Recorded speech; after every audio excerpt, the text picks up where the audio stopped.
Steve Hassan defines a political cult as this. In order for a political cult to be successful, they have to do two things. They have to control the media, and they have to stop gatherings of people. Do you remember what they did in the beginning of COVID? If they can't control them through the media and through isolation, they often will take a tactic from very successful religious cults. The political cult will engage all of their followers and require them to wear a specific article of clothing. Every time you do that, you further ingrain the belief of the narration coming from the cult leaders, which is Big Pharma.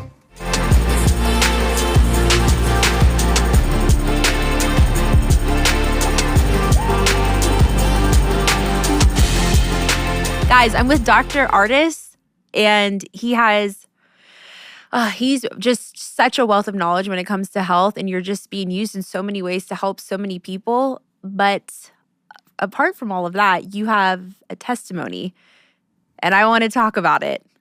So can you tell us about you used to be Mormon?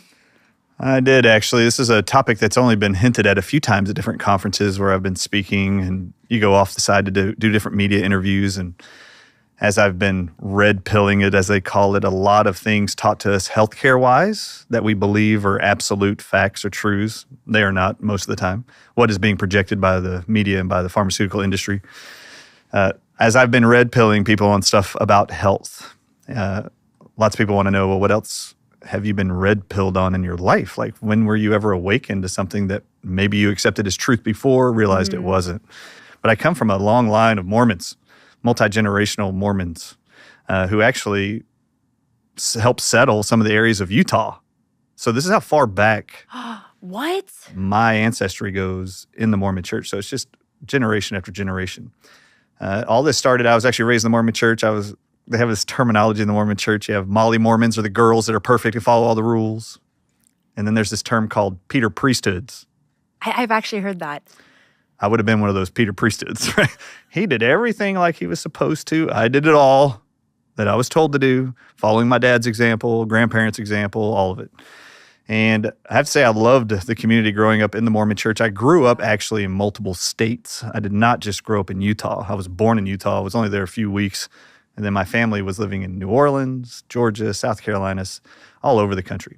So it's not just, Mormons are not just in Utah, they're everywhere. And I had a great collection of friends and families I adore, and created a great childhood and teenage life for me growing up. Aww. The whole Mormon culture was awesome. I loved them all. I have no regrets about being raised in that church, actually, in the community. And then something happened. I go off on my Mormon mission. I get married in the temple, actually here in Dallas, Texas, in 1999. So this was me. I was in bishoprics in the Mormon church. It's just, my whole world was Mormonism. And I have nothing against anybody in the Mormon church except some of the leaders, actually, at this point. And I'm talking at the very top. And that is only because they are withholding truths from the rest of the Mormon church, from its history, that they don't want you to know. For me, everything changed, though, in 2008, when I actually went to a historical Mormon site that the church now owns right on the Mississippi River in Illinois. And the city's called Nauvoo, Illinois. So if you know the history of the Mormon church, there's this guy named Joseph Smith who discovered a gold Bible you'll learn about that he translated. Supposedly this Bible, or this book made of gold plates, was written in like an Egyptian-style language that he was able to translate in the 1820s. Supposedly inspired by God to be able to read this language and convert it into English. And that transcription became a book known worldwide now as the Book of Mormon. And Mormon, the Book of Mormon, is named after one of the prophets written about in the Book of Mormon, who had a son named Moroni, who supposedly buried the gold plates that Joseph Smith, millennia later, was told to dig up and found in a hill called the Hill Cumorah in New York. From there, the Mormon church and Joseph Smith out of his followings and ended up in Nauvoo, Illinois, which was a swampland and very cheap to buy. So they purchased it, drained all the swamp, and built a city called Nauvoo. They built a temple there, and this temple's been reconstructed by the Mormon church in the 2000s, the early 2000s. And so they bought up some of the homes that Brigham Young used to have, other people in the Mormon church. that were there as leaders of the Mormon church way back when in the 1830s and 40s. They reconstructed a lot of these buildings. In this city is where Joseph Smith and his wife, Emma Smith, were living when he was killed in a jail. Joseph Smith.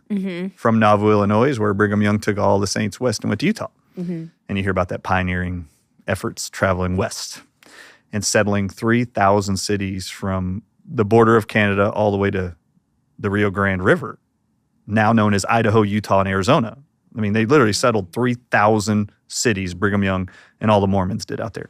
So in 2008, I go to Nauvoo, Illinois. Now that's been purchased by the Mormon church. They've rebuilt the temple that was burned down after Joseph Smith was killed and Brigham Young left.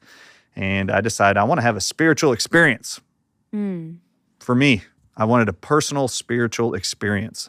And I would like to liken this to what many, many modern day Christians find when they go to Israel.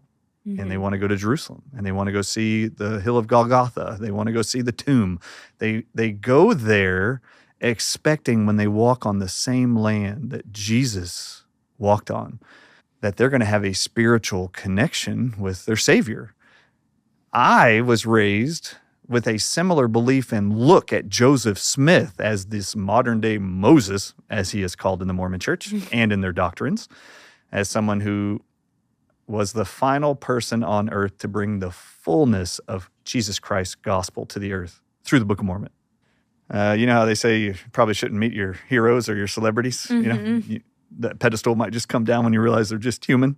This was kind of the moment for me when I got to Nauvoo, unfortunately. And in Nauvoo, they have senior missionaries, which are usually couples who have retired, and they'll go out there and lead carriage rides and tours of the different houses. And they've built kind of the scene of what it would look like in the 1800s. You got your blacksmith shops, you've got brick factories or shops. And so you're just touring around all of this, and we're being toured around, and we're there for several days.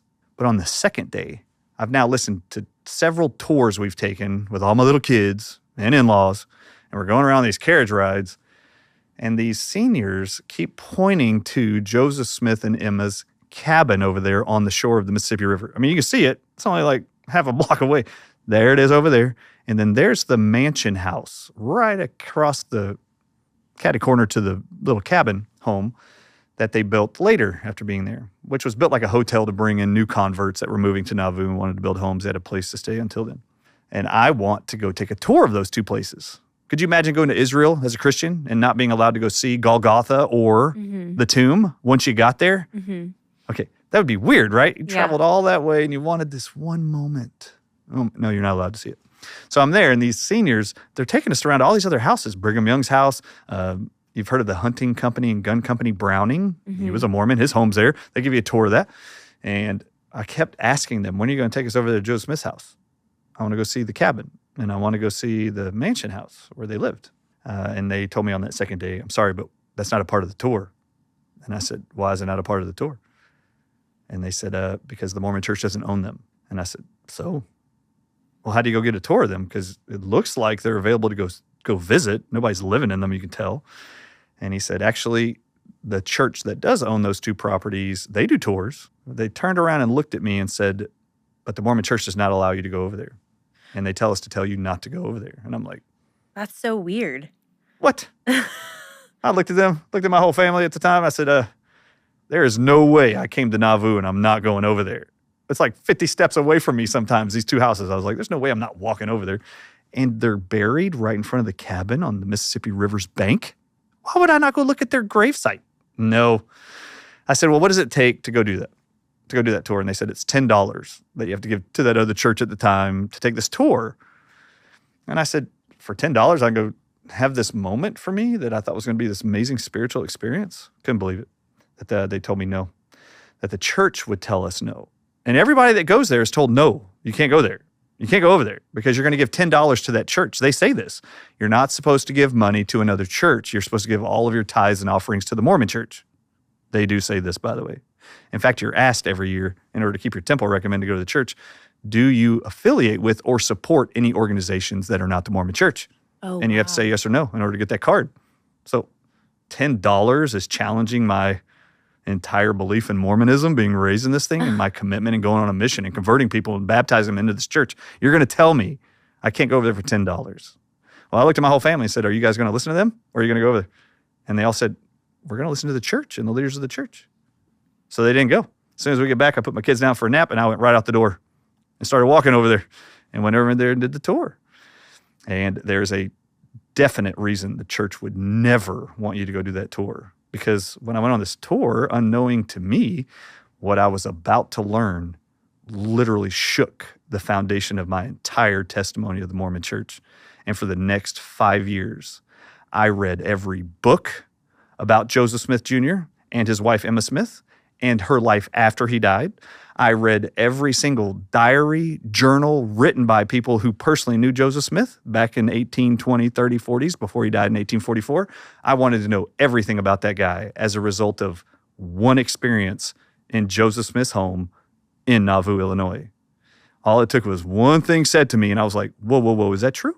I've never heard that. And that's where it all started to crumble. And for all of us, there's usually a moment. Like, for example, I talk about health all the time.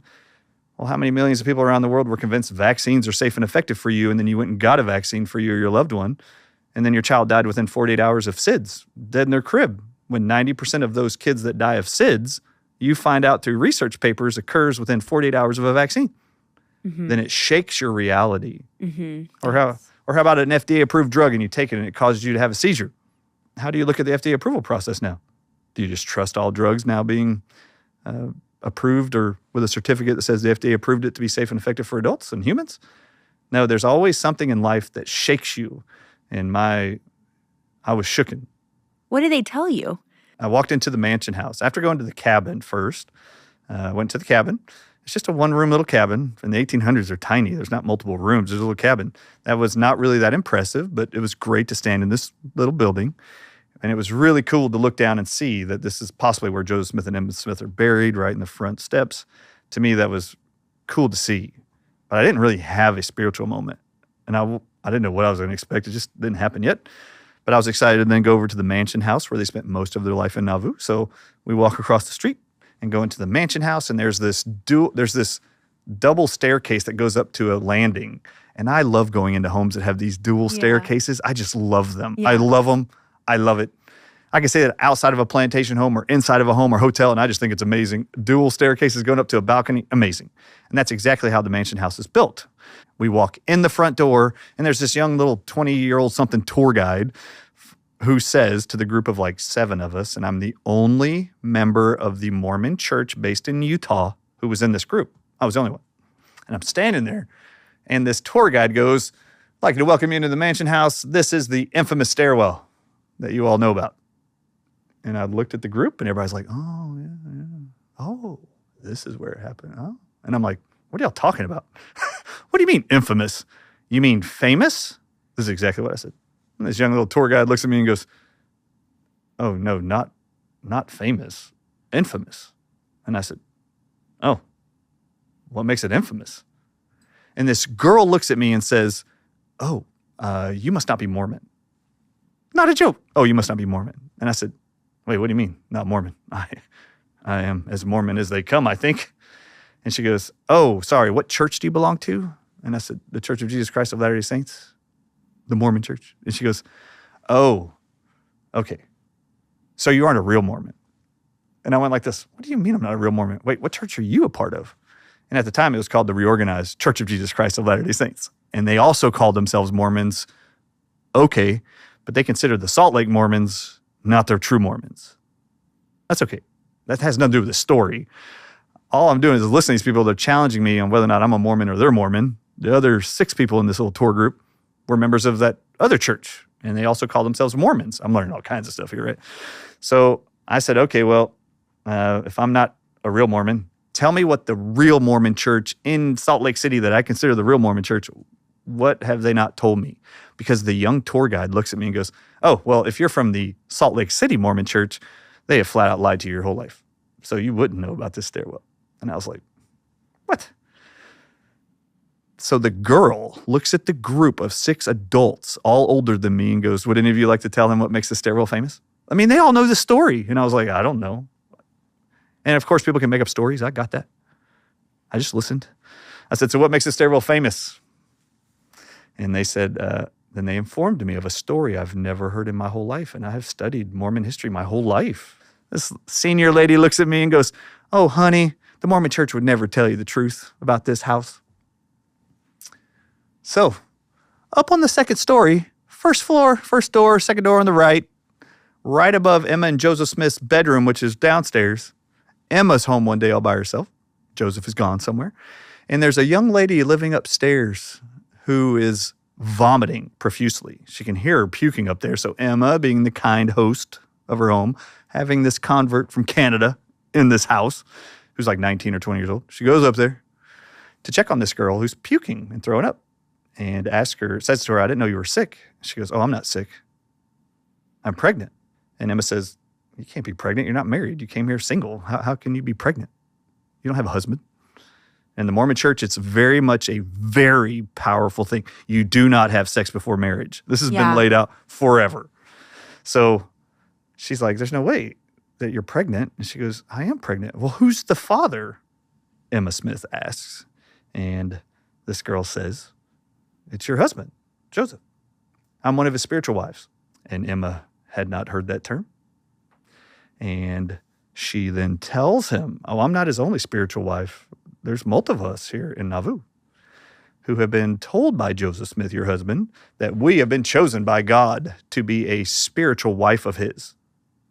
And he tells them this in secret, either through a handwritten note, and says to them, both teenage girls and preteen girls, with a note, that you are to be one of my spiritual wives, and God has told me that if you will consummate that relationship with me through a sexual act, all of your family, parents, siblings, children, all of them will be guaranteed exaltation with God in the celestial kingdom.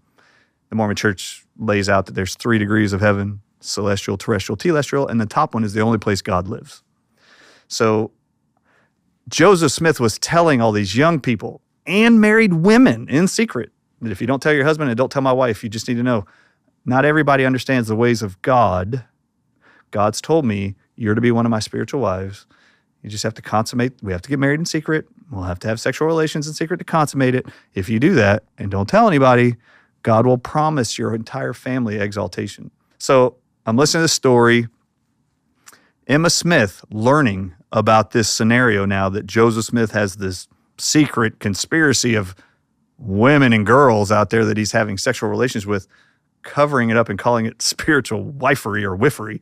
Anyway, Emma Smith was so angry that she threw that lady down the stairs. And they pointed, threw her down these stairs right here. Emma Smith did from the top, threw her down the stairs in anger. And the trauma of this girl landing on the landing caused her to lose her baby and miscarried. I looked at the group and I was like, really? Oh, that's interesting. Oh, yeah, you were also lied to why he was jailed and why he was murdered right after this. And I was like, oh, okay. So I looked at them and I said, okay, well, if this is a true story, did Emma Smith ever write any autobiographies about her life married to Joseph Smith after he died? Because the story of this church that also called themselves Mormons, Emma Smith and one of her sons of Joseph Smith, after he died, and after he got up to an age of 18, they started a different Mormon church based on the Book of Mormon principles still, because Emma Smith really believed he was a prophet of God, but discovering all of these affairs or adulterous acts, actually believed he was a fallen prophet. But didn't fall until after the Book of Mormon. So she still held to the belief of the Book of Mormon and created what was called the Reorganized Church of Jesus Christ of Latter-day Saints. And when Brigham Young took all the Mormons from Nauvoo west, Emma Smith did not go with them. And she told Brigham Young and all the leaders of the Mormon church, all the other 12 apostles of Joseph Smith, told them, as long as you continue to have this polygamy affairs with multiple women and this spiritual celestial marriage, as you call it, to all these other women, if you practice this, I will never be a part of that church. So they went west, but for years and decades, Brigham Young would send people to Missouri and Illinois to get Emma Smith to come join them back in Utah. And she's like, no, because she totally believed he was a fallen prophet because of his adulterous acts that she learned about. And I'm really sorry. She's got a book called Mormon Enigma. You should all read it. that's her book. And she tells you her life story about Joseph Smith.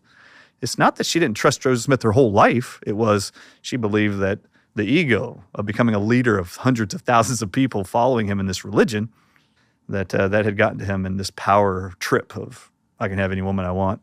And just so y'all know, I know it's weird, he actually had 39 current affairs at this point, Emma Smith found out. And the fallout of this knowledge and her demand of a divorce is why Joseph Smith ended up in jail and why it is he ended up murdered. And you were all told it was a mob that killed Joseph Smith. Oh no, there was a bunch of uncles, husbands, grandfathers who were pissed when they found out about the truth. Yeah. And the truth was published in a newspaper called the Nauvoo Expositeur, which actually means Nauvoo Exposed. And it was just one paper printed once. And this guy that printed it put it on every front porch of every home in Nauvoo in one morning. And Joseph Smith, because he founded the city, and his 12 apostles, his followers of the leaders of the Mormon church, were all his city council, and he was the mayor of the city. He got a city council together meeting and said, we're going to declare martial law on that printing press. Yeah, I remember this. And he burned it down. And then the guy who built it went to Springfield and was able to file treason charges for him destroying his right to free speech to publish all of his heinous, adulterous acts and pedophilic acts with young girls. But this is the guy that all the people in the Mormon church sing a hymn to in the Mormon hymnals. Do you actually know what the definition of the word hymn is? It's a song of worship and praise to like a heavenly being. There is a hymn in the Mormon church called Praise to the Man, and it's all about Joseph Smith. And my last day sitting in the Mormon church was 5 years later when I heard all the men in the men's group singing this hymn, and it just wrecked me. I had to walk out into the parking lot, wait for my kids to get out of their little kids' classes and Sunday school classes, and I never went back. And so just so you know, I read for 5 years. If you want to know the rest of the story, for 5 years I read books nonstop. As you learned during COVID, Daystar was incredible at making sure that you knew that whatever the information was being published in the media, is that the same as what's being seen by the medical professionals and scientists around the world as they're treating patients? And man, did y'all learn that it was not the same story, not the same narrative as in the media, as what was truth and published in science. So same thing here. The term during COVID that most people are introduced to was, it's those who like vaccines and the anti-vaxxers. I just want you to know the anti phrase in any context is an old cult tactic, and all cultic religions use it. And Mormonism is no different. If you're going to go read a book that the Mormon church doesn't want you to, they call it anti-Mormonism. Are you reading anti-Mormon literature? Are you reading anything anti-Mormon? Anything not coming from the church, published by the church, approved by the church, is considered anti-Mormon. However, there are millions of Mormons that have left the Mormon church since the internet was introduced in 1995. Thank God, because the truths are now allowed to be spread throughout the world about the history of the Mormon church. And I really want all of you to let go your guilt and shame you haven't been able to let go of, because you believe there's something still possible that is true about that church that maybe you should go back and give it another shot. No, you can let it go. Yeah. I spent 5 years reading everything that the church has published from its history of the Mormon church, from its own bookstores. And that entire narrative destroys it all by itself. You can go read the Mormon literature and it will tell you that. Joseph Smith stood up in Kirkland, Ohio in front of all of his followers and said, not even Jesus Christ could create a church and a following like I have. Okay, does this guy actually believe Christ is the Savior? Yeah. Or does he believe he's above him? Because he said it. And it's in print, and it used to be in every Mormon church. Now they took those books out of their libraries. You can still get them. They just took them out of print. They didn't want you to read them because the internet made sure you could see them all without buying and going check out the books. So I just want you to know, he's not who you were told he was. He was an adulterer, a whoremonger, a thief, and that's really all he was. Joseph Smith was. Yeah. No different than like Jim Jones and the rest of them. They just manipulate the minds and steal from them and lie to them. And want you to convince that only God talks through them for you. And that's not true. It's all about power, greed. Yeah, and control. And control. Yeah. How did you find Jesus amongst, after kind of this, kind of everything you knew kind of crashing down? How are you able to find him in the midst of all that? Yeah, I've never, ever let go of the fact that God exists. Jesus Christ is our Savior. I've never let that go. That's always been a truth for me and very, very sound belief in me. But how did you not trash it when you were like, well, this is all How did you not, like, what happened? What convinced you? Yeah, so my perspective, I think common sense rules the day in my brain 24/7, unfortunately. And most of us are manipulated through media and through people to create some other reality of truth. So for me, common sense always ruled the day. So for me, I cannot close my eyes and come up with any other way that this earth was an accident of chaos or some big bang theory. There's no way this wasn't organized. Yeah. Watch embryology in the development of a sperm and an egg developing and mutating and changing into a being with multiple organs and an immune system. It can breathe, it can interact with the universe and the earth. Yeah. It's incredible. There's no way that this was all happenstance or coincidence. Yeah. No. And I have greater hope that after this life, there's a greater thing waiting for me. And Jesus Christ's atonement can help me get rid of all the shame and guilt and free me of the bonds of sin and the mortal, obstacles that we confront here. I've never let that go. It's always been there. I believe that there are certain men on this planet who have taken opportunities to twist in their favor the knowledge and awareness of God and his principles that literally govern all of life and manipulate them for their power, greed, and control for their own benefit. And this is something I just had to reconcile. Number one, you have the Bible. The Bible, the Mormon church, they tell you it's been translated so many times by man, it's lost its original meaning, so you can't trust it. That is the overlooming theme of the Mormon church. And the Book of Mormon, we have to touch this. You ready? Okay. I'm sorry, Mormons, you've all been told that the Book of Mormon, as it was written by Joseph Smith in 1822, whenever he finished it, 1820s when he dug it up supposedly. So when he translates this thing, it is written, it is stated that the Book of Mormon is the only perfect book on earth and the only one that God translated, and it will never, ever be changed. Go get your books, Mormon, from the 1960s, 70s, 80s, even 90s. And then I want you to go get a Book of Mormon they've given you recently, anytime in the 2000s. And I want you to explain to me why it is the title page was changed. That's just the first page. And I need you to tell me what they deleted. And then I need you to explain to me why they changed it. Because there's something very specific they deleted. And they never told anybody in the Mormon church they did it. They didn't hold a conference. They didn't put it in print in their magazines called The Ensign or The New Era. They didn't tell any of you that they changed the writing of the Book of Mormon.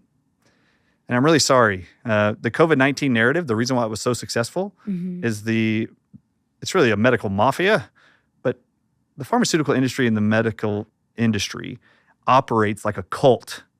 Every successful cult-like tactic used by fanatical cult leaders is what they use. I just told you. You want to control the narrative. Tell the Mormons they can't read anything outside the Mormon church that we say you can read. That is called anti-Mormonism. Wow. What do they call anything against vaccines?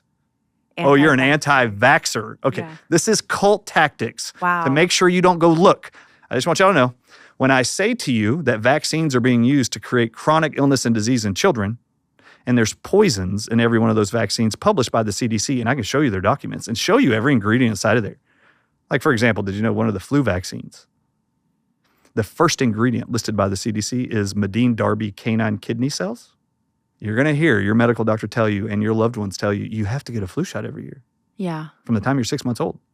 And this is going to help your immune system against the flu virus. Okay, do you know that one of the 9 flu vaccines, the first ingredient is Medine-Darby canine kidney cells? Do you know what canine is? Dog. It's a dog. So this is a dog's kidney cells. Do you know what a Medine-Darby canine is?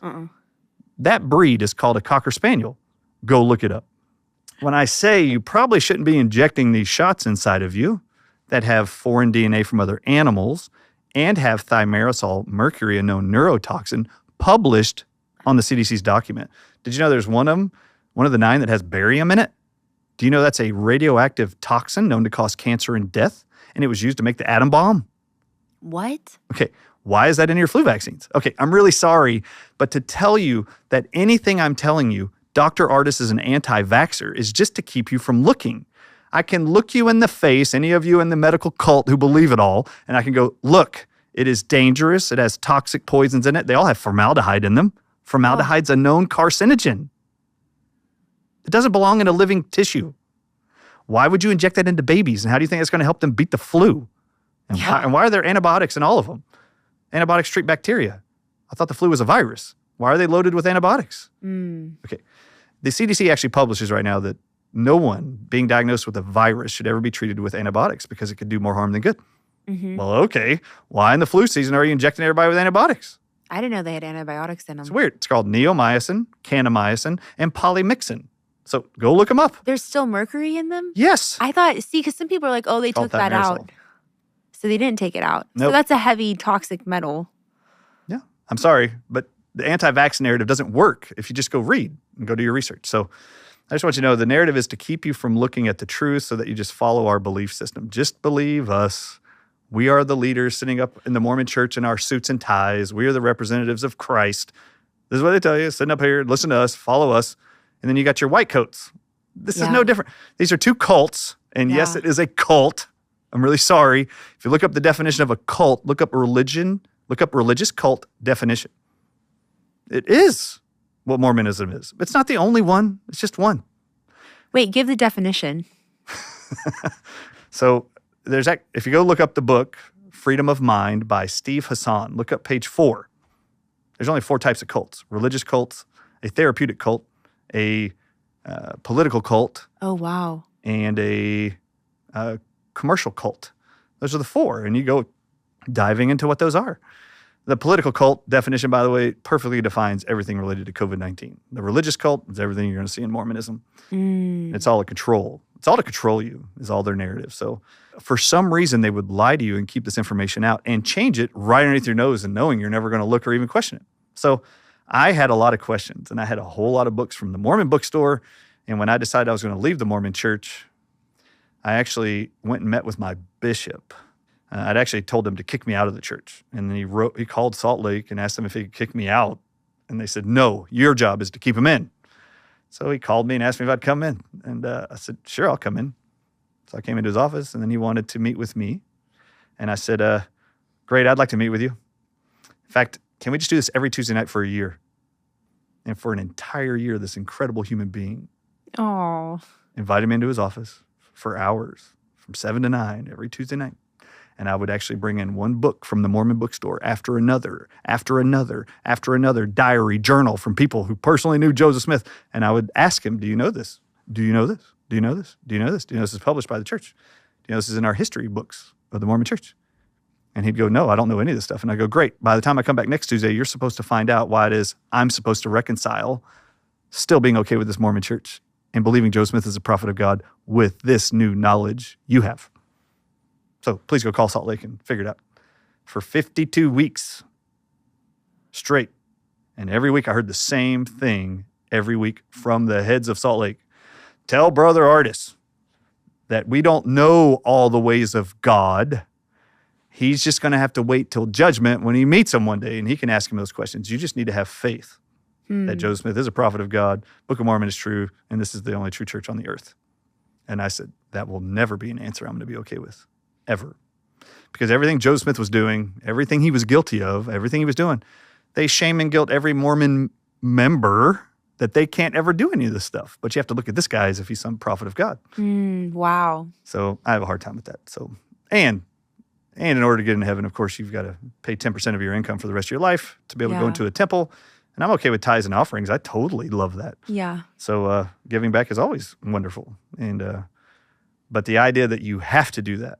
But you're like paying for your salvation in a way. Oh, 100%. Yeah, and that's not the only way it works. I'm sorry, but the only way you can get to the celestial kingdom in heaven is to be able to be a current temple recommend holder, which is what that little card's called when the church says, yep, you're righteous enough to come into our temples. So do you think, though, everything that you went through, do you think it helped prepare you to identify the cult in the medical field and to help you question the narrative and find the truth? This is awesome. Thank you. You're a great host. Oh, thanks. That is the perfect follow-up question here. Because I've said it over and over and over. If you go look up USA Today, Washington Post, look up New York Times, look up Reuters, look up factcheck.org and PolitiFact, go look them up. and type in my name, Dr. Ardis, on any of their websites, you will see just hit piece after hit piece. Yeah. That everything I have projected, shared, research studied, testified in Capitol buildings around the United States in relationship to COVID, everything is being challenged as it is fake, disinformation, blah, blah. Yes. And people would constantly ask me, Dr. Ardis, how do you keep showing up at these press conferences? And how do you stand up here and keep testifying to all of this stuff with a smile when the whole world's hating on you? Man, my whole life, guided by God himself as an adult. I can tell you, God talks to me, and it ain't just in peaceful feelings, notions, tingling in my body. No, he will speak audibly to people too. And he will speak audibly to me, and I've heard phrases, words, and if I follow what he says, life has always been miraculous for me. Yeah, that's a good point. So I want you to know, I've always said, do you really think it matters what a journalist says about me or some medical doctor says about me, like in my claims about remdesivir or the vaccines or the venom aspect of COVID? Do you really think I really care when they say nicotine is going to cure COVID, which, by the way, is the perfect vaccine for all things COVID, is nicotine? From the very beginning, they knew this. Okay, I always say, why would I care what these people who have no meaning in my life, why would I care what they say about me or what they think about me? Because these people they don't mean much to me in my life. My father-in-law was killed in the hospital in February 2020 using a protocol identical to what they used for COVID-19 patients. And I had to let everybody know this is a very deadly protocol. And the medical profession woke up. All the medical doctors realized the research I gave was true about remdesivir, coined the phrase run death is near. And man, thousands upon thousands, maybe millions around the world eventually, but thousands around the world have walked up to me and said that my information saved their loved one's life, kept their loved ones in a hospital, helped them get out of a hospital, and saved their lives. And they believe that was a credit to my relentless effort to spread the truth to them. But I do think one thing's going to be very cool here. All right, so you touched on the Mormonism, the cult, religious cults. I mentioned there's religious cults and political cults. I want to say something here because this is going to help with the COVID narrative too. If you read Steve Hassan's book, Freedom of Mind, written in 2016, if you'll go read that book, page 4, you'll see the definitions of the 4 major types of cults. What I was most intrigued by is I'd never heard of a political cult. We're all familiar with religious cults. We watch the documentaries all the time. Steve Hassan defines a political cult as this. In order for a political cult to be successful, they have to do 2 things. They have to control the media, and they have to stop gatherings of people. Do you remember what they did in the beginning of COVID? Yeah. Did the government control the narrative, control the media? Oh, yes. Did they isolate you Yes. from gathering in groups? Yes. When you go into the political cult information in the rest of the book, when he dives into it further, what you learn is that political cults will often, if they cannot grasp with just controlling the media and isolating people, if they can't get their people to conform to their wishes and demands, the political cult will adopt one particular tactic of the religious cult leaders. You know what that tactic is? And it is, I could not believe it when I read it, the political cult will engage all of their followers and require them to wear a specific article of clothing. Which has happened throughout history. Okay, now let's just take the COVID narrative, right? For the first 10 months, what did you hear from Anthony Fauci? Do You have to masks wear a work mask. or do masks not work? He fumbled over and over for the first 8 to 10 months of COVID. He's like, I remember that. masks aren't going to work. Yeah, masks are going to work. Yeah, maybe 2 masks are going to work. Yeah, Remember, gosh. 4 masks, the more's better. Right, you remember this narrative? Then all of a sudden it went from this discussion about masks maybe working or not working to everybody has to wear a mask. Remember this? Yes, and you were ostracized if you did not. So, in the context of Mormonism, what's the article of clothing? The underwear. The underwear. What do they tell you in the Mormon church? They tell you have to wear temple garments, is what they call them. And you have to have a temple regimen in order to wear them. So you have these temple garments that have Masonic symbols all over them that represent different things. And you have to wear them every day of your life. Oh, my God. And this is what they tell you. It's okay for those who believe it's okay. I wore them for 20 years of my life, okay? Every day, just like they told me. I was the Peter priesthood. So they tell you to wear cotton underwear men, silk underwear women, top and bottom, and they tell you this. As long as you will wear that, Satan can no longer tempt you and cannot physically hurt you. I think I was born for this time of life on earth. recognizing that these are cult-like control factors. Wow. It was very obvious when COVID came out and Fauci finally said all people around the world have to wear a mask. Even in your car alone, you have to wear a mask. You have to It's wear crazy. In order to ingrain the doctrine any cult is trying to get you to buy, if they're not buying it by just pummeling you with nonstop flood of media narrative, and they can't get you to just believe it and isolate you and just pummel you with all that narrative, if that's not working, get them to wear an article of clothing. What does it do? So when you put on your Mormon garments, you believe Satan can't tempt you as long as you're wearing them, and he can't physically hurt you. They tell you a bullet won't penetrate you. You can't even be burned alive as long as you have your garments on. Okay, great. What'd they tell you about the mask? Put on this cotton mask that has no antiviral property whatsoever, no proven efficacy to actually reduce respiratory infections of any kind ever. This is not a medical device. Okay. Yeah. They then told you have to wear it every single day in order to what? Prevent from inhaling a deadly respiratory pathogen. How is that different than the Mormon garments? Bullets, fires, pitchforks, darts, and arrows of Satan and physical. This is going to protect you. It's no different. They finally were able to control the world by getting people to literally, physically, you learn about it in the book, cult leaders, they do this. They'll ask you to wear an article of clothing. A lot of religious cults like the Nexium one, all the leaders had to wear a sash every day. And when you put it on, you physically are telling yourself why it is that cult told you to wear it. And when people started being told they had to wear it, and when you physically put it around your ears every day and put it on your face, every time you do that, you further ingrain the belief of the narration coming from the cult leaders, which is Big Pharma. And just so y'all know, if y'all haven't realized this yet, who really rules the world? Big Pharma does. Pharmaceutical industry does.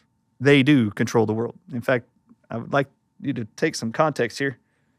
Some religions control your whole world. My whole world was controlled by a religion. The pharmaceutical industry controls all of it, including religion, which is why the Mormon leaders, the Pope, all in unison, actually told you all. What did they all say? This is amazing to me. Okay, these are the leaders of religions and supposedly the oracles with God, speaking for God on the earth. What did they tell you in unison for the last 4 years the world needed more than anything else? It wasn't faith in God. It wasn't getting on your knees and praying. It wasn't building your relationship with God. It wasn't trusting God's natural immunity put inside of you. No, what did they tell you?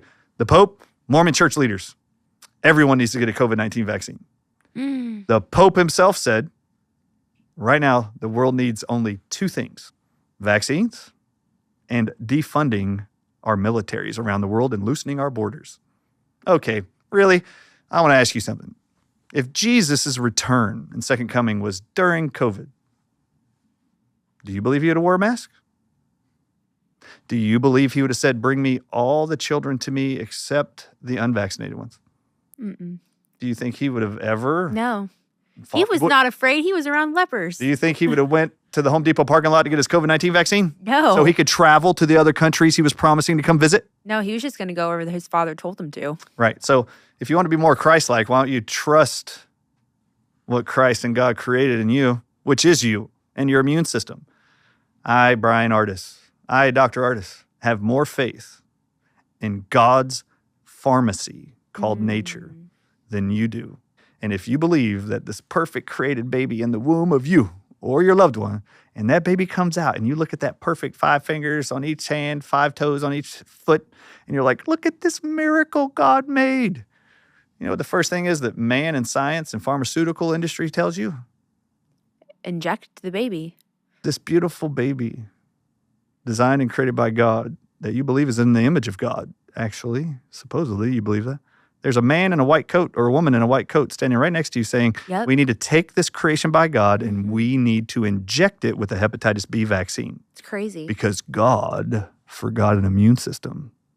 Okay, I didn't vaccinate my kids. I have 5 kids, 4 of them are adults now. Never vaccinated. Went through public school, universities, none of them. And they're all healthy. No drugs, no antibiotics, no nothing.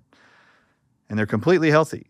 So is it true that in order to be healthy, you have to have man's injections inside of you for your immunity? No, this is the deception that God's design, you are flawed and you need man's lab-created science injected inside of you or drugged. Or you'll hear this phrase, You don't really need your spleen. You don't really need your gallbladder. You don't really need your appendix. Okay, who put those in there? God. Oh, do you think he just got tired after 6 days of creation and he just screwed up on day 6, took a nap, threw in some extra organs that you really didn't need? Who tells you this stuff isn't necessary? And since when is being pregnant a medical condition? It's actually called a medical condition. Really? Really? Really? Crazy. I mean, God told Adam and Eve to leave the garden and go do what? Be fruitful and multiply. Be fruitful and multiply and replenish the earth. Mm-hmm. Interesting. How is that a medical condition? Yeah. How is all of life that God created on this earth, all the animals, all the species on the planet, how can they repopulate and it not be a medical condition? They're all out in the woods giving birth to babies, deer, elk, moose. Yeah. And none of them need a C-section and none of them need a vaccine when they're born. And these species have lasted the millennia the earth's been around. Yeah.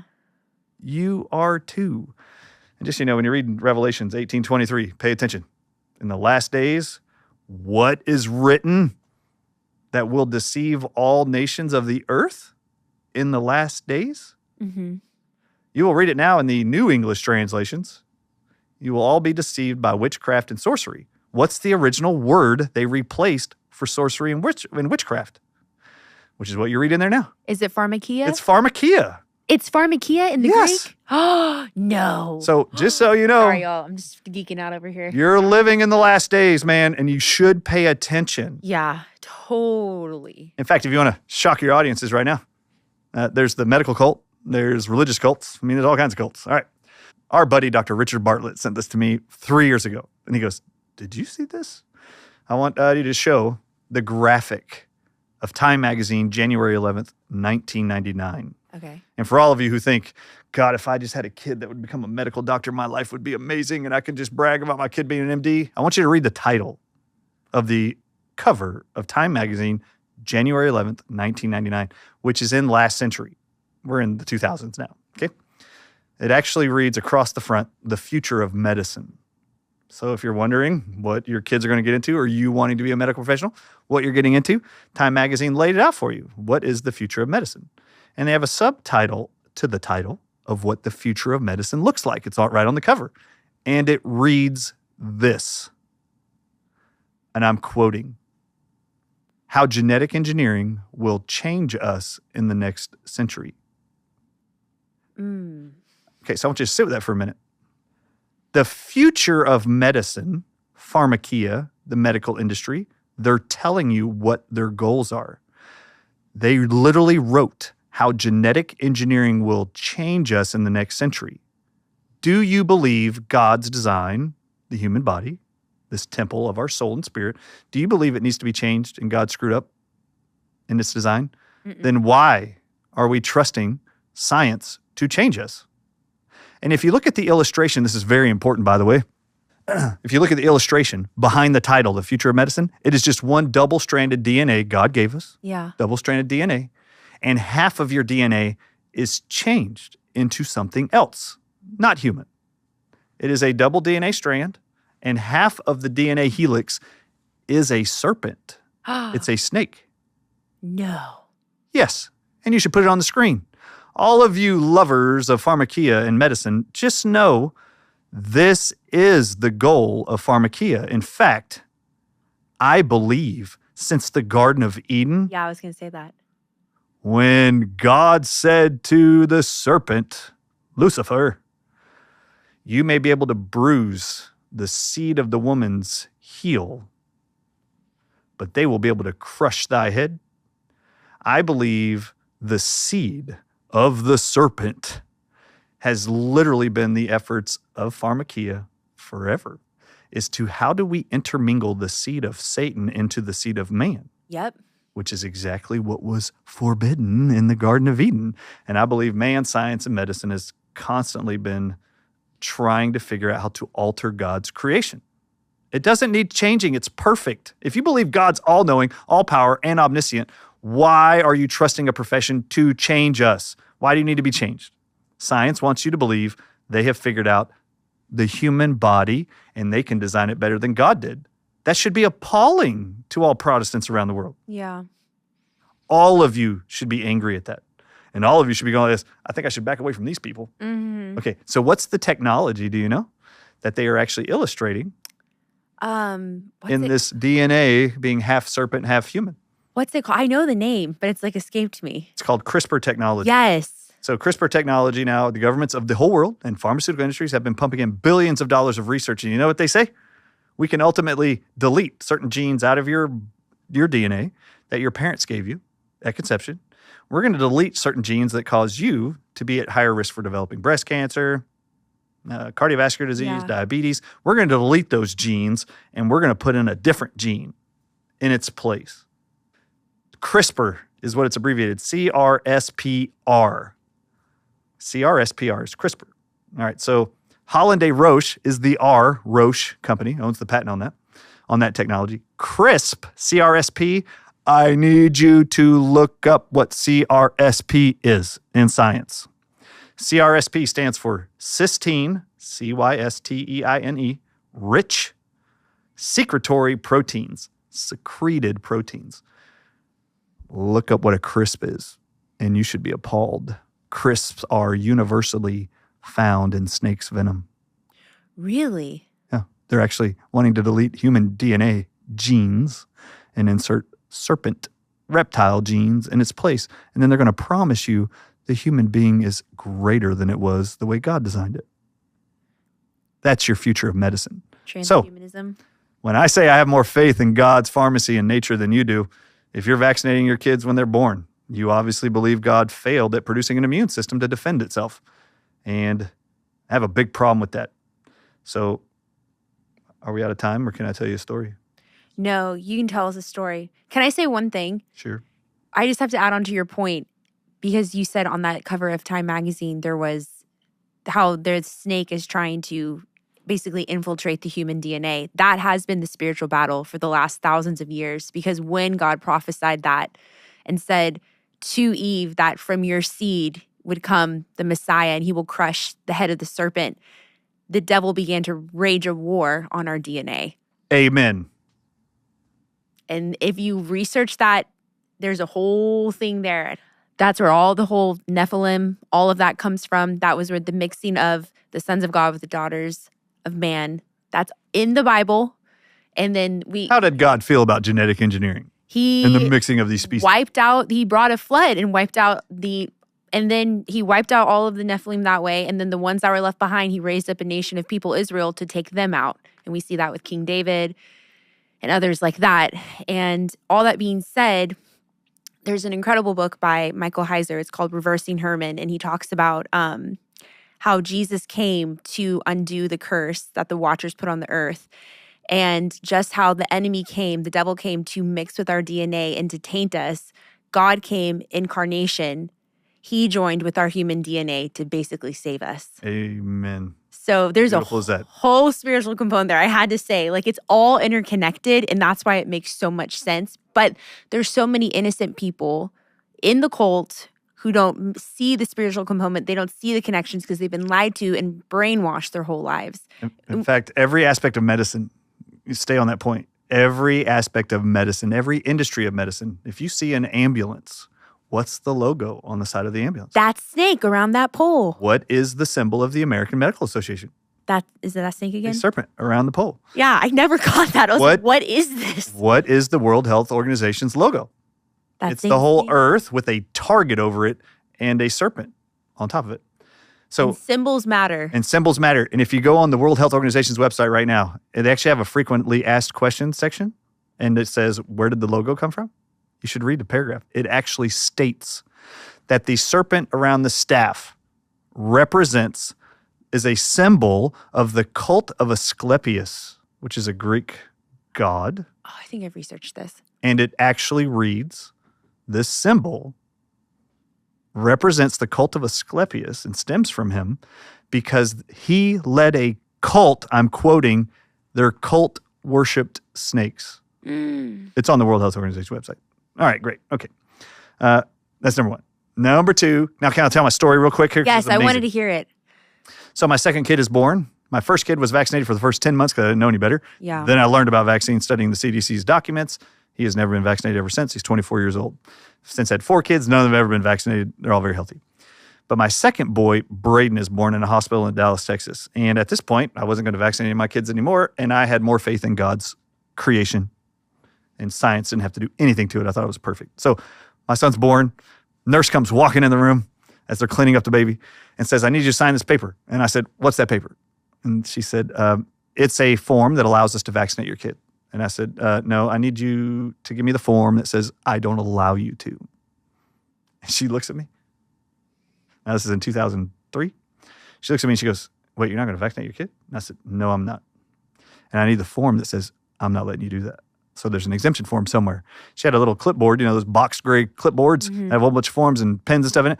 On top of it was a clipped, stack of papers this thick, forms. She was only looking at the top one. And I said, no, I just need to go talk to your boss or your manager or somebody and go get me the exemption form. I'm going to sign that. I don't want you giving it to him. As she starts walking out the door, because she didn't know where this form was, she's flipping through all those forms and sees it's the second to the last form in this stack. So she comes walking over without leaving the room and goes, oh, here it is. Here's the exemption form. And I said, oh, thanks. I signed it. And then she's flipping one more paper, which is the last one. And it is specifically the hepatitis B vaccine. And she goes, oh, sorry, there's another one. And I said, she goes, it's for the hepatitis B vaccine. Are you going to give this to him? Now, parents out there, all of you, you're told in America within 24 hours of a baby born on the soil of America, they have to be vaccinated for the hepatitis B vaccine or virus. I looked at this girl and I went, for sure I'm signing that one. And she pulled the clipboard from me and she wouldn't let me sign it. And I said, no, I need you to let me sign that. And she goes, Mr. Ardis. And I was in school at the time. I wasn't a doctor yet. She goes, Mr. Ardis, you're not going to vaccinate your kid for the hepatitis B virus? And I said, no, for sure I'm not doing that. And she goes, you do know that the hepatitis B virus can live on a doorknob for up to 24 hours. This is exactly what she said. And this was exactly my immediate response. How long have you worked here? And she goes, 7 years. And I said, in this neonatal unit of the hospital? Yes. I said, can I ask you a question? Yeah. You just told me that the hepatitis B virus can live on a doorknob for 24 hours. Can you tell me how many newborns you've seen reach up and open a door in this hospital? Yeah. And she did just what you did. She laughed. It's like, no. Well, then why'd you say that? What's the risk? Yeah. If newborns don't reach up and grab doorknobs, why would you say to me it can live on a doorknob for 24 hours? Not a joke. She went just like this. I don't know why I said that. I said, I do. And I said, however, I would like to ask you a question. If you haven't seen a newborn open a door in this hospital, and that's not how he's going to get the hepatitis B virus that he needs to be vaccinated for, how does a human being get hepatitis B? Do you know that answer? And she goes, yes, she should from nursing school. Yeah. And she said, yes, I do. I said, how? She goes, from sex with multiple partners, unprotected sex. And then number 2, she said it, is drug needle sharing. Yeah. And I looked at her again and I went, that's good. I need you to close your eyes for me. She closes her eyes. After a few seconds of me asking her several times, she closed her eyes and I said, good, I need you to review the last 7 years of your life in this hospital. And I literally said this to her. This is the common sense of Dr. Ardis. I said, have you ever walked by the window in the nursery in this hospital at night and looked inside those little plastic bins of all the babies in there? And have you ever seen those babies having sex with each other, jumping in and out of those little baskets? And she goes, no. I said, have you ever walked by there and saw them flipping to the next plastic bin, syringes to the other one to share? No. I said, in fact, the only syringes they get are the ones you inject inside of them. I said, so I have a question for you. What's the urgency within 24 hours to vaccinate a kid for a virus you only get with drug needle sharing and having sex with multiple partners? Why do I have to give that to my kid within 24 hours of being born? And she goes, I don't know. And I said, oh, I have another question for you. When you know stuff, cult-like indoctrination and the repeated narration they are fed suddenly starts not making any sense to them. So this is where rational common sense helps. And I just looked at her and I said, okay, what is the immune life of that vaccine? Do you know how long it lasts to provide immunity? And she goes, no. I said, it's rumored in science to be 12 years. And I looked at her and I went, that's great. Now I need you to close your eyes again for me, please. And I'm dead serious. This is in the middle of the room. I need you to do this for me, please. Close your eyes. Good. I need you to review your whole life, not the last 7 years. I need you to review your whole life, and I want you to tell me how many 12-year-olds you know in your whole life who have multiple sex partners and do intravenous drug sharing of needles with their buddies all at the same time. Hey, I just did heroin. My 12-year-old, here, 12-year-old, do it too. Have you ever seen it? And I said, just tell me one. She actually sat there and started shaking her head a few seconds later, and she goes, I honestly can't think of one. I said, why are we doing this to every baby that's born in America then? And I looked at her and I said, wouldn't it be smarter, don't you think, to maybe give it, if you're going to give it at all, give it to a 12-year-old? If it's going to last 12 years, it'll last through middle school, high school, and college till they're 24. Why are we doing it when they're babies? I want to make you all aware right now, all of you who are watching right now going, we should still be vaccinating our babies for hepatitis B within 24 hours. Okay, great. Have you looked up the ingredients of the hepatitis B vaccine? And do you know that the first ingredient listed is MRC-5 by pharmaceutical industries? Do you know what that is? You should look it up. Type in MRC-5 in Google, hit enter, and click the Wikipedia page and read the first paragraph. It reads, this is cells of the lungs of an abortal fetus that was aborted at 14 weeks old in 1969. Any of you who are not okay with abortions, by the way, I'd like to ask you, how do you think injecting aborted baby fetal tissue of a baby murdered in the 60s, how does that provide immunity to the hepatitis B? And if you didn't know that was in there, how come you didn't know? Just so you know, you inject DNA of babies that have been aborted or murdered, and you inject animals' DNA inside of you, you trigger a lifelong autoimmune reaction and disease in that human. Ugh. And now the pharmaceutical industry, who believes you need to be changed in the next century, which we're sitting in, just know when you put foreign DNA into a human from another animal or another human, you trigger autoimmunity. This is why all organ transplant recipients are put on auto-rejection drugs for the rest of their life to shut off their immune system from killing the organ that is not them. This is no different with the vaccines. You inject DNA into the bloodstream of these humans, you are creating an overreactive immune system leading to detrimental effects and chronic illness the rest of your life. I need to ask you though, so the big thing right now is the whole measles thing.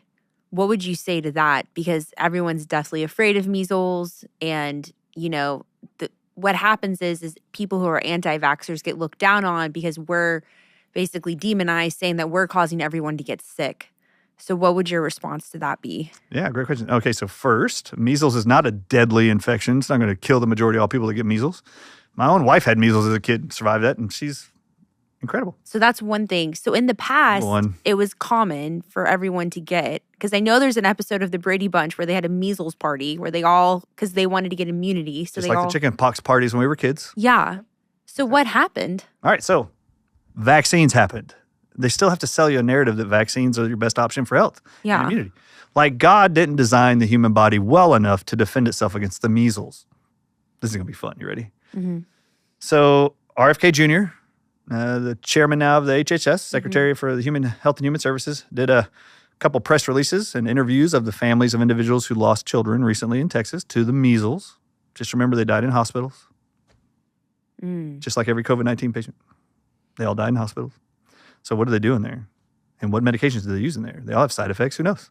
All right, so I just want to remind everybody, it's not the MMR vaccines, which is measles, mumps, and rubella, which is your only alternative for treating the measles or preventing them. By far. The NIH has published right now on their website 2 research studies that actually proved in 2020 and again in 2021 that the measles virus can be prevented and treated. If you have the measles currently, it can treat it and stop the replication of the measles virus with one vegetable God made. Want to guess what it is? It's garlic. Ha! Sorry, I'm looking at my husband. I love garlic. We just talked about this morning. Yep. Garlic is a published known preventative agent. If you consume it weekly or take garlic supplements or garlic food items, it doesn't matter. If you eat garlic clove or if you actually supplement garlic, it doesn't matter. Yeah. It prevents the measles and it treats the measles and stops it from replicating in a human being. And guess who made garlic? God. Garlic does a lot of stuff. And guess who made you? God. And guess what he told you? We'll put you in Eve's place in the garden. He said, the previous 5 days of creation, I put everything down here for the benefit of man. Yeah. You know what? We know what one of those plants were? Garlic. Mm-hmm. So I just want to remind everybody, make sure RFK knows too. You can stop talking about the measles vaccine agenda is the only way to actually address it. No, God has given us many cures for measles. Oh, can I give you another great lie? Yes, please. Okay.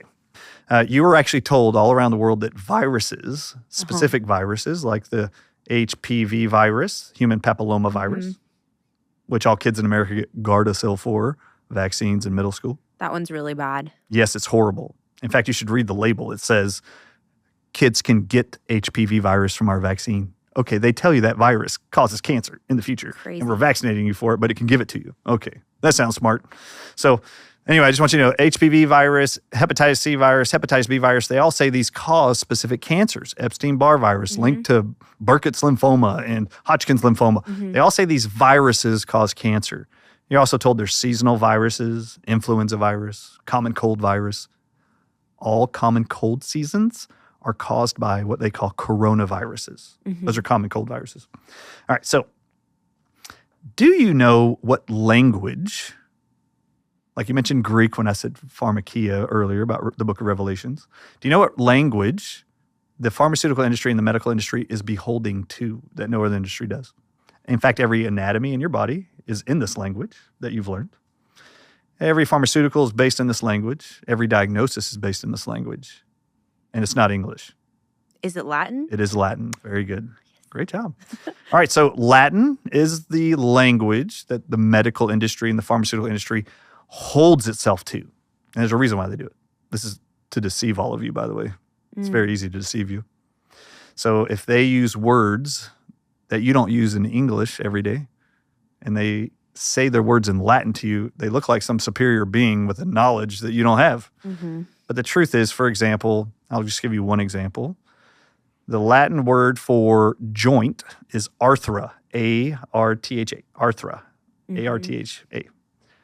And when you actually add the Latin suffix itis, means inflammation of or pain in, arthritis is what joint pain is. So when you tell your doctor, my joint hurts, this joint hurts, it hurts when I move, the doctor is going to write down arthritis and then run your blood test, run your x-rays, CT scans, and you're going to come back for your report of findings and your diagnosis. And they're going to tell you have arthritis, Mary. And you're going to be like, I knew it. The truth is they just said to you in Latin what you said to them in English. Oh, wow. And they look brilliant. You have joint pain. That is your language. They just said it to you in a different language. You have joint pain. Yeah, I know. They just said it in Latin. Latin is what they behold to. Makes things look mysterious, complex, scientific. We don't understand your terminology. We can't understand it because we don't know Latin.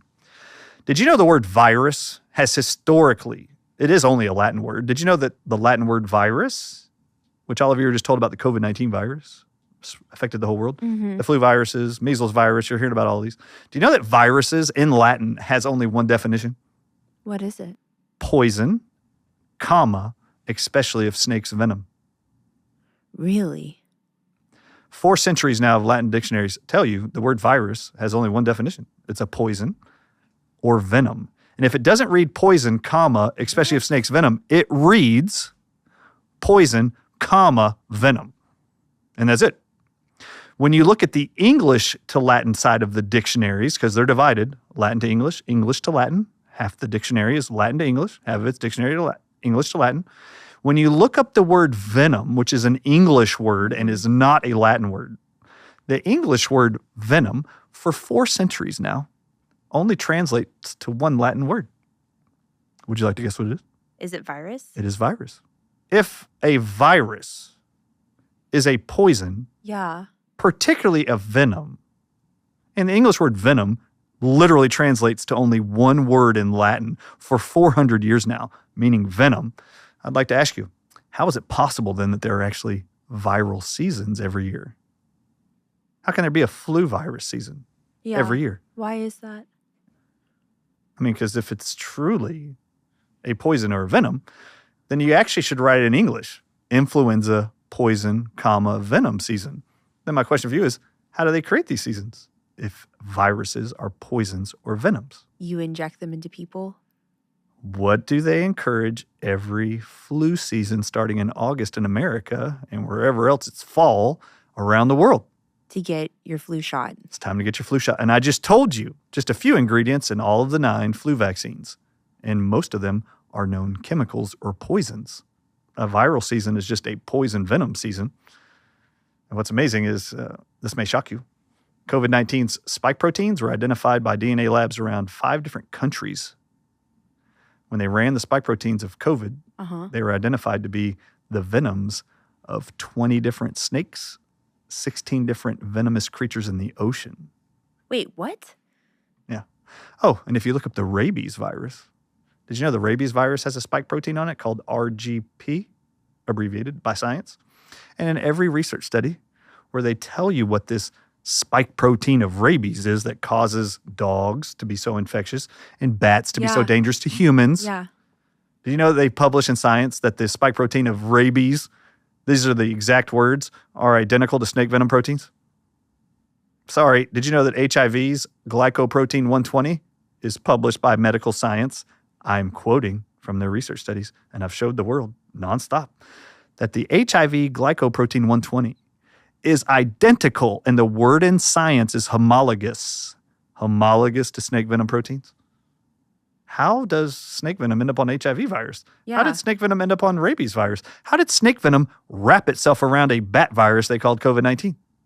That's why I wrote the book, Moving Beyond the COVID-19 Lies, so you can really understand what DNA experts around the world figured out COVID-19 symptoms really were. And did you hear people like Zev Zelenko, who probably came on Daystar, Dr. Zev Zelenko, talk about zinc? Yes. Zinc is the cure for COVID, and everybody learned about zinc. Mm-hmm. I was one of those docs preaching about zinc too. Did you know that one of the 36 venoms found in every single COVID-19 positive patient's bodies, that protein is called, from the venom of these snakes, is called a zinc metalloproteinase? And do you know what that means? That venom depletes the mammal or the prey of all of its zinc reservoirs to lead to death. What did you find during COVID was saving everybody's life? Zinc was. Why? Because the venoms of the spike proteins of COVID, as they called them spike proteins. They're actually venom proteins. And they have been used for centuries to make you sick and call it a virus. It's very interesting. Wait, so you're basically saying that these things were created? Oh, 100%. Because there's no way that that would be natural. Yeah. How would you isolate individual proteins out of venom that has hundreds and thousands of venom proteins in it? No. How would you get just singular ones found in all these people's bodies all over the world? So I'm confirmed by DNA, by the way. This isn't me. This is DNA testing. So I'm thinking about the person watching this in pure horror, which I remember the first time I sat down with RFK Jr. and Del Bigtree, just doctors like you guys. Well, they're not doctors, but you're a doctor. But people remember that, by the way. Donald Trump, a real estate developer. RFK Jr. is an attorney. Del Bigtree, I don't know what he does, but he's a great. All these are great guys. I love them all. I've met them all many times. Okay. Yeah, they're all great, but none of them are health professionals. Yeah, and they're leading the Make America Healthy Again movement. That's okay, but they need a whole lot of advice from the people who have more faith, I believe, in nature and natural principles. From the right who have people. coached people on how to restore their health. Okay, so then you're the perfect person to ask. What does someone do? If you're like me and you received, I was born after 89.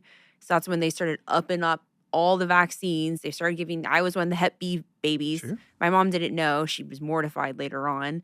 What does someone do when they've just been vaccinated so many times?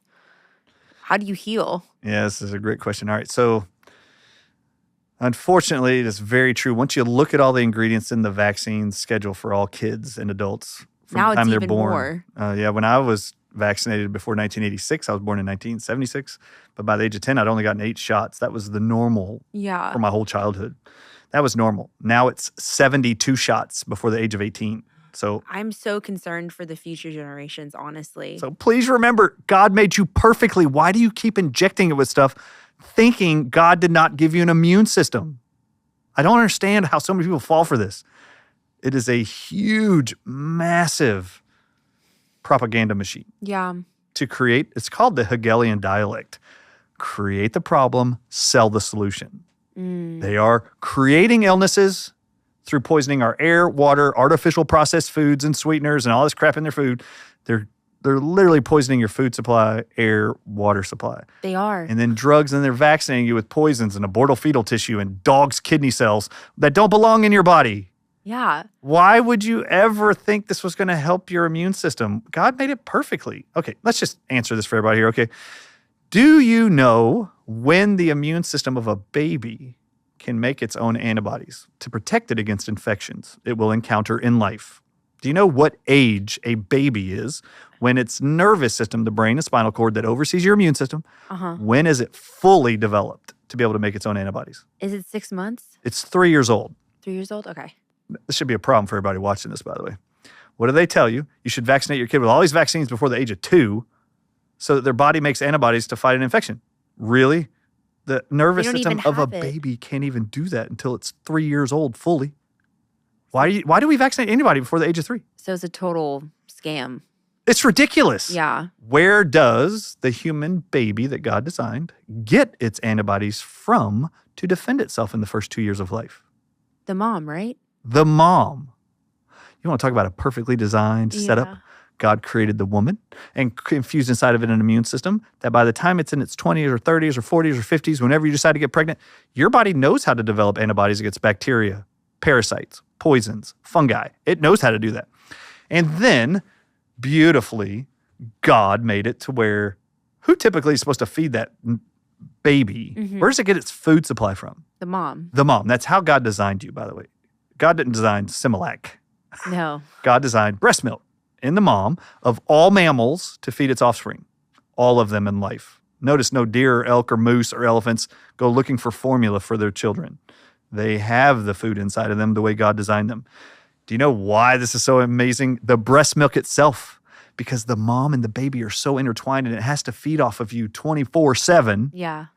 Because y'all are in the same environment all the time, no matter what fungus, bacteria, virus, parasite, venom you're exposed to, it doesn't matter. Your mom body has all the antibodies and knowledge to create, let's say you're exposed to salmonella, E. coli, it doesn't matter, a bacteria. Your body knows how to make antibodies against that. And if your baby's in the same environment with you, your body knows to secrete the same immune support to the baby through the breast milk. It is such a beautiful thing. You don't get this off of formula feeding, which formula is not bad. I'm just saying, this is how God designed the human body. Yeah. I'd love to see somebody argue that. This is how God designed the female to have breasts that make milk, that provide food to the baby, that eventually all mammals wean themselves from. It's really funny. The only species on Earth that actually never weans itself off of another animal's milk is humans. Because we're drinking cow milk. We keep drinking cow's milk, which is only designed for the first 2 years of a cow's life, a calf. And then they're supposed to wean off of that the rest of their life. We're the weird species that goes, let's just keep Because we don't weaning. think of it as like cow's breast milk. We just think it's cow milk. Yep. So I just want you to know, this is why I find it very odd, the vaccine schedule as a whole, if you don't study anatomy and physiology and embryology, how the body of the baby and the newborn develops. And you don't know those stages. Once you do know that stuff, you realize real quickly that the vaccine narrative is weird. They should only be doing that after the age of 3 ever anyway, which fits in line with the CDC's own documents that autism is 300 times more likely in an African-American male if vaccinated before the age of 3, but not after 3. Wow. This is why. You should not be messing with the baby's nervous system ever, personally. But really, the vaccine agenda is totally screwed up. You should be waiting till after 3. The truth is... Does it mess with the nervous system? Yes. Oh, in fact, I need to say this. Great question.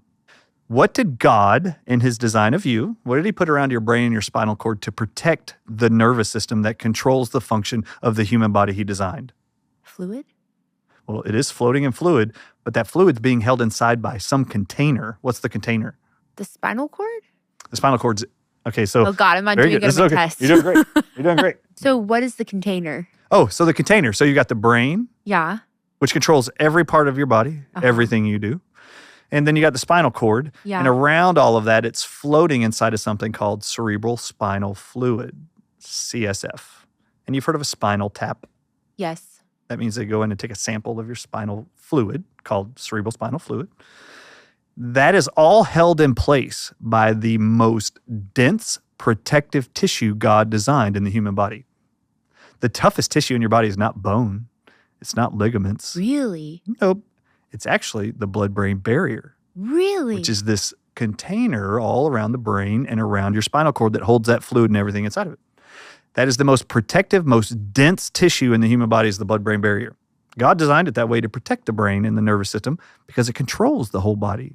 your digestion, your sight, It's everything. your movement, Yeah. everything, your immune system, producing antibodies, making red blood cells. It's all controlled by your nervous system. So anything God put this crossing- armor around it called Yeah. the blood-brain barrier. Did you know that almost every single vaccine on earth, including the COVID-19 vaccines, and I'm talking every vaccine, almost every one of them has a chemical in it called polysorbate 80.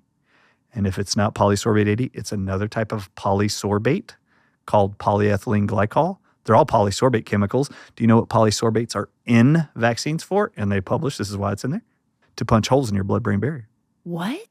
to allow whatever else is in that vaccine to get to your brain.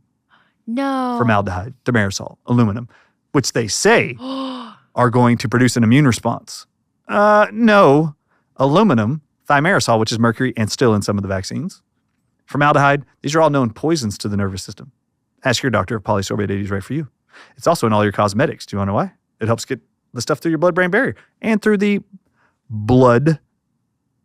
gut-blood barrier. It's in your foods too. They put it there to punch holes in your gut system and your blood-brain barrier to get poisons into your body that they can diagnose you with Alzheimer's, Parkinson's, MS, with these chemicals. And then they can treat you the rest of your life because they've now damaged a part of the God's design, which was you. That is crazy. So in the COVID-19 mRNA vaccines, Moderna and Pfizer was polyethylene glycol 2000. That's a polysorbate. That's why it was in there. And how many neurological problems did we see with this? Did you see Del Bigtree in his high wire interviews with all these nurses shaking, can't walk, having seizures after their vaccines for COVID? That's because the chemical polyethylene glycol 2000 punched holes in the blood-brain barrier and delivered the poisons in the vaccine to the brain. And everyone kind of reacts differently based off of like what's going on in their body. Oh, and whether or not the same ingredients are in all of those vaccines, which they weren't. No, they're different. No, all the batches were different. Okay, so that was that one. Then you have the Johnson & Johnson vaccine. It actually had polysorbate 80 in it.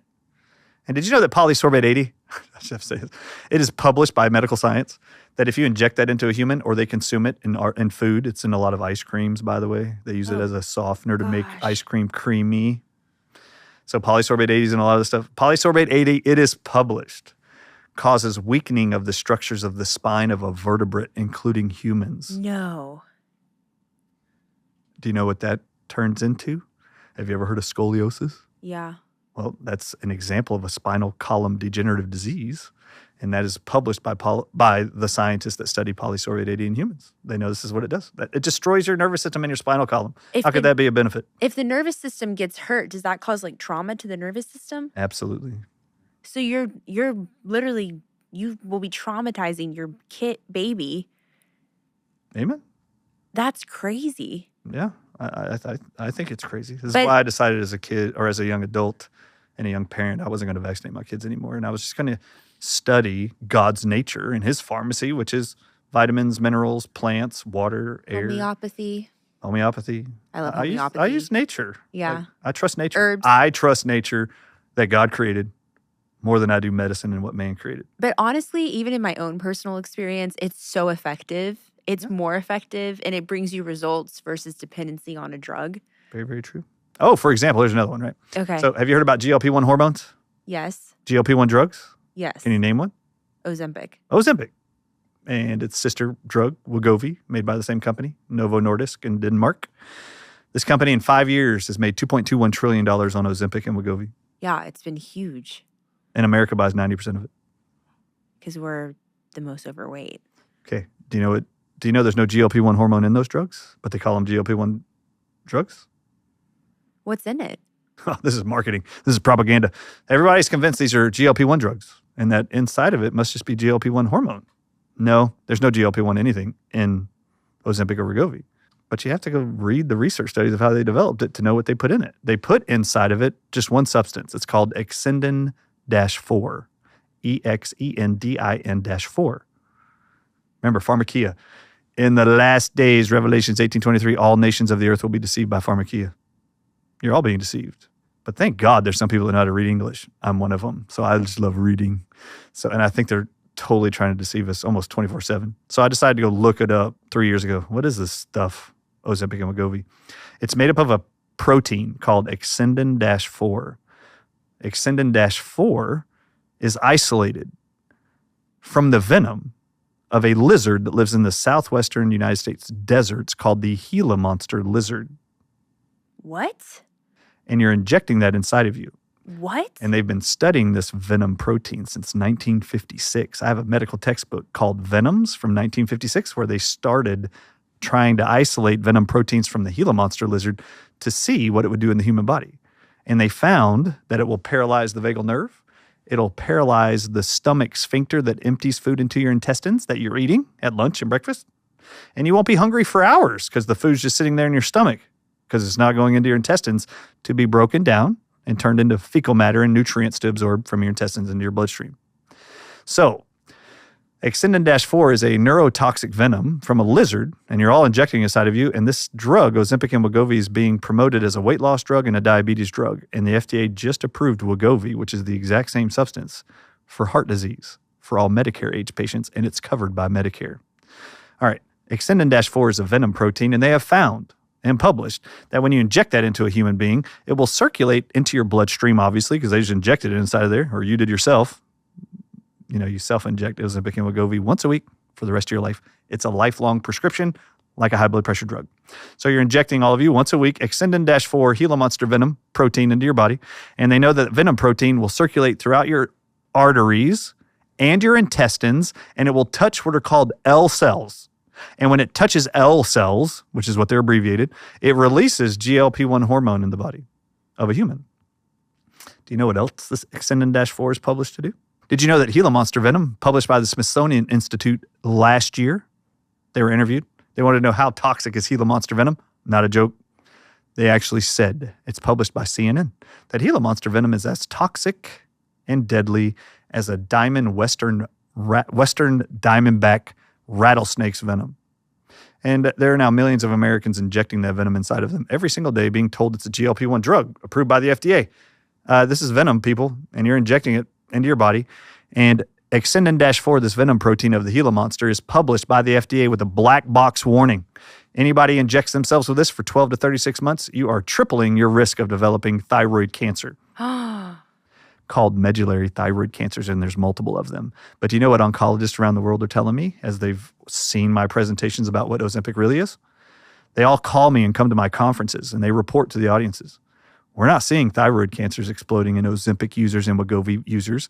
Those who are diagnosed with new cancer after starting Ozempic and Wegovy, we're seeing explosions of breast cancer diagnosis in all of these people within a year or two. That's what they're seeing.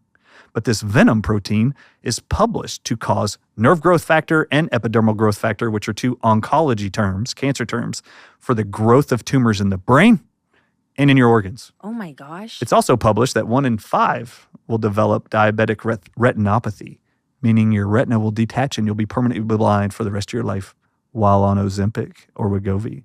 And did you see People magazine published 6 months ago an article titled, People on Ozempic are now reporting eye rotting disease? That's the title of their article in People magazine.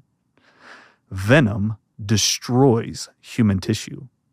It is not a cure for anything, but any of you out there who are losing weight, congratulations. I'd like to ask you, do you really believe you're overweight and you're diabetic and you have heart disease because you're Gila monster venom deficient? And if not, why are you injecting inside of you every day? And I just have to tell you, your medical doctors don't know it either. In fact, every medical doctor I've sent the articles to that this is what Ozempic and Wegovy is, when I send them the research articles, the mainstream articles about what it's made from, they all in unison have said the same thing to me by text and by phone call and by voice face-to-face. I was never told this by my pharmaceutical rep. I will never prescribe it again, and I'm going to call my patients right now and tell them to stop it. Gosh. Good, you should. No human being on earth is deficient in venom of any kind, ever. Yet we are being pummeled with venom around the world in our cosmetics. Yes, they are using venoms in our cosmetics to get it inside of our body to create all kinds of diseases while they tell you it's for anti-aging. I'm not joking. They're using spider venom, scorpion venom, and now snake venom in genetically modified seeds to make all of our crops. And they publish. Frito-Lay even owns patents on venom-laced seeds for potatoes, for their potato chips.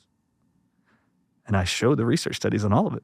Monsanto owns the majority of venom genetically modified seeds that have bee, wasp, scorpion, snake, and spider venom infused in the seed, and they publish the crops that grow: soybean, rice, wheat, corn, cucumbers, melons, all of them. I have the articles to show you. I have the research studies I've been showing the whole world for several years now. That the majority of your crops now are grown to grow venom and are engineered to grow venom in the stalk, the stem, the leaves, and the fruits of those plants. And do you know why they say they're doing this? They say all of society is benefiting from these venom-laced plants and crops because when pests come to eat them, they will eat the plant or the leaf, and then the venom goes inside of them and they die from the venom. So it's a natural plant engineered by man to create venom inside of it that kills the insects that try to eat them. And they're saying all of human beings and human life and society, I'm quoting from their research studies, are benefiting from the engineering of crops to produce venom inside the plants. Really, if we're all benefiting from that, how come this is the first time you've ever heard it? Don't you think they would tell you what they're doing for you to benefit you and your life? If it's killing all the insects, what does the venom do inside of you when you eat it? It kills you. What does venom do inside of you? It's poison. And don't believe anybody that says you can't swallow venom and stomach acid destroys it. Every snake venom researcher on earth says that is a great misunderstanding of the medical profession. Did you know lisinopril, which is an ACE inhibitor drug for high blood pressure? In 1981, it was released, approved by the FDA to lower blood pressure. Any drug that ends with pril, lisinopril, captopril, enalapril. 22 million Americans, by the way, woke up this morning and the first thing they did when they woke up was open an orange prescription bottle, took lisinopril and swallowed it this morning. 22 million Americans did. Do you know that since 1981, medical doctors who had no idea they were doing this, do you know they're prescribing to every one of their patients dried snake venom in a pill from a viper in Brazil called the Jaracus viper? And it's a known neurotoxin in their venom that paralyzes your blood vessels to lower your blood pressure. Did you also know that that same venom protein is published to cause cancer in everybody who consumes it? So when they tell you can't swallow venom and get it past your stomach acid to get inside your bloodstream, you're doing it every day when you prescribe lisinopril. They're swallowing snake venom into their intestines. It's getting in past their stomach acid in their intestines, delivered into their bloodstream to paralyze their blood vessels to drop their blood pressure. And when people get Botox and inject it into their right where their brain is. What is Botox? It's venom. From what? A snake. Actually, it's venom from a bacteria. Oh, God. It's called botulinum, which is a known deadly venom from a bacteria. They just abbreviated, called it Botox, and put it in a pretty box and sold it to you. Go on Google. What does botulinum do to the human body when introduced? And watch all your symptoms you've ever had since you started doing that, if you have any. I really do want everybody to know, too, that most of the people in the world are on prescription medications, but all of them wake up every day still being milligram poisoned every day, one poison after another. It is amazing to me, the creation of God, that it can detox through its bowels, through its urinary tract, through its skin, through sweating, and through gas exchange, how it can detox the level of poisons we're introduced with every single day. This machine that God designed is remarkable and miraculous. It is miraculous. And I don't know if you've ever thought about it this way, but you ever broken a bone? Have you ever broke a bone? I have. Did you ever have to wear a cast? I did. Every single doctor will put on a cast, put on a splint, and then they'll tell you to wait 4 to 6 weeks and come back and re-x-ray before they take it off, because they would never take it off first before knowing the bone is healed. What's amazing is the bone was broken. Who made the bone? God did. He designed that. The bone breaks. The medical doctors put a cast around it, and you wear that. What's the purpose of the cast? Does the cast heal the bone? No. No, what does the cast do? What's its purpose? It keeps your arm in place. Yeah, you've got 2 broken pieces. Could you imagine hitting it on something else and re-breaking it while it's trying to heal? Okay, great. Isn't it miraculous that within an 8 to 12 week period or less, when there's a broken bone in your body, your immune system all by itself reunites those 2 bone ends together to form one whole bone again? The medical doctor did nothing. Medicine didn't do anything. All they're doing is waiting for God's immunity inside of you to self-direct itself to gather calcium and magnesium and go rebuild the bone where it's broken. Science is always watching the miracle of God right in front of you as it heals. You heal yourself. God's immune system heals you. You just got to get out of the way. Get the poisons out of your life, clean up your external environment and your internal environment, and watch the miracle that occurs. And you can have a symptom-free life too. It's amazing. So that's your advice to people, to basically cut the toxins as much as you can. Amen. Put your body through a good detox. Yeah. And trust God. Yeah, you've learned your whole life that life requires for animals and humans air, water, and food every day, right? Uh-huh. You remember those 3 principles? Mm-hmm. Air, water, and food. Now we believe, look at every senior citizen in America, for an example. Now it is a belief system, almost like a religious belief, that everybody on earth requires air, water, food, and prescription medications or vaccines. And most people in America over 60 years old are waking up first taking medications every day the rest of their life as if this is required by life. It is not. You're required air, water, and food, and the quality of your air, water, and food dictate the quality of the life you live in this temple God created. And that's exactly how he designed it. So I recommend people, you've heard about the MAHA movement, Make America Healthy Again. I created 3 years ago a platform called Healing for the Ages. And it is all the basic principles of God's design and nature, how it is he designed plants, minerals, and vitamins in the earth, in our plants, and in our animals that provide the basics for every cell in the human body to function normal. And when you deplete any of those, you get sick. When you put other things in other than those, you get sick. Wow. So we are educating them. It's me. AGES is an acronym, actually. Dr. Ardis, Dr. Group, Dr. Ely, Dr. Schmidt. We have a combined 100 years of clinical experience in treating patients and helping them recover their health from medical diagnoses they were told you will never live without our drugs. We've been doing it for over 100 years combined in our clinical experience. That's awesome. Well, this has been such an incredible interview. I want to say thank you for just taking the time. Will you come back and we can talk about the principles of health? Absolutely, 100%. Yay. I would love it. Okay. I'm glad I didn't let you down. Okay. No, you are so amazing. I just want to say thank you so much, and we'll have you back, okay? Awesome.